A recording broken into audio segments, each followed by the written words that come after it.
probably the highlight for you guys was at the end where the fans came down and greeted all the players, and the cheer you got for the try. It was the fans were great today, weren't they? The biggest thing about today was the biggest crowd of the year. You know, it shows progress for the club, doesn't it? Which is, you know, what we keep saying. It's going to be difficult for us on field this year, isn't it? But it's bigger than that, isn't it? So that was great today. Get 5,500 people here. You know, possibly the spiritual home of the club, really.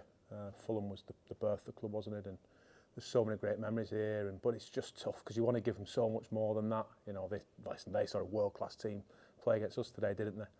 So they saw that, but obviously they want to see more from us. And it's tough. It's tough. They were excellent today, weren't they? But you're right. The biggest positive of the day was the crowd. To get a try at the end, just to give them something was, it was important.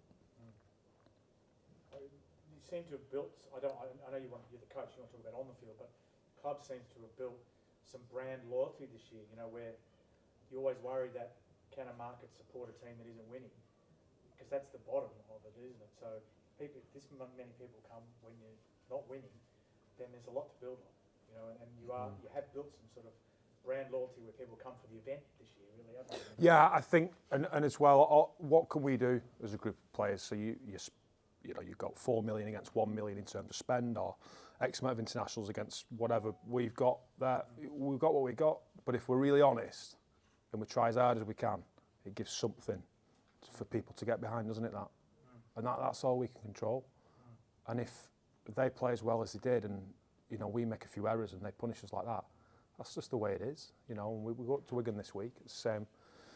It's you could say it's a daunting prospect, but this is why we got promoted. This is what we want to do, and we'll stand up tall.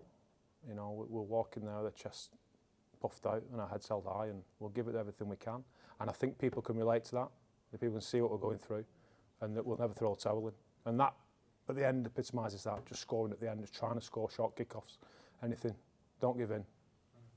By the first 20 minutes, you sort of matched them, and then the errors started to creep in. You put yourselves under a bit of pressure. It did. It doesn't take much, doesn't it? I thought it was a reasonable set for set, wasn't it, at the start? And then we make one error, and you stood behind your sticks, and that's been the story of the season, hasn't it? But even more so against these guys who were fresh off a week off, and they've used that well, and they got great players, haven't they? They weren't using this as a let's rest a few players. They were using this as a we've had our rest and let's reboot and go again. So, it was a reasonable start to the game, but then it was difficult. You make some errors, and I don't know what the stats tell you in terms of tackles made, but the amount of tackles that we had to do in that first half in decent temperature out there was always going to be a tough second half for us. 2-1 half time. So it wouldn't surprise me. Something like that, wasn't it? You're unbelievably fatigued against a fresher. It just compounds, doesn't it? Because obviously you're making more tackles, they're making less tackles, they're fresher, you're more tired. And that was that. What's on the horizon as far as players coming back? Blake's might have got injured today. Yeah, so they had some adversity early on, didn't they? With Tommy going down, and then we had Thiessen go down as well. We lost 2 nines this week, so Sammy Davis tweaked his calf at the start of the week. So we lost him, and then Teese went off after 25. So Jacob Jones in there, he played 80 minutes in the middle, or 75 minutes in the middle for us today, was pretty heroic, really, doing that much defending against these. So we're going to have to look at that area. Matt Davies played reserves today, was excellent to be fair, so he'll come in. Dean Parata's got his clearance off the specialist this week, so potentially available for selection soon. So we've got them too. Rob Butler's probably 50-50 for the game. Horror bounce from Maludi over there trying to cover the kick, and it bounces back into his chest and goes out. I mean, I know. See that? That's once in 100 years, that bounce. When you look down, you look down. You look down. Thanks, mate. Paul Wellens in the week credited you how you've approached what was a really tough season because you had such a bad hand.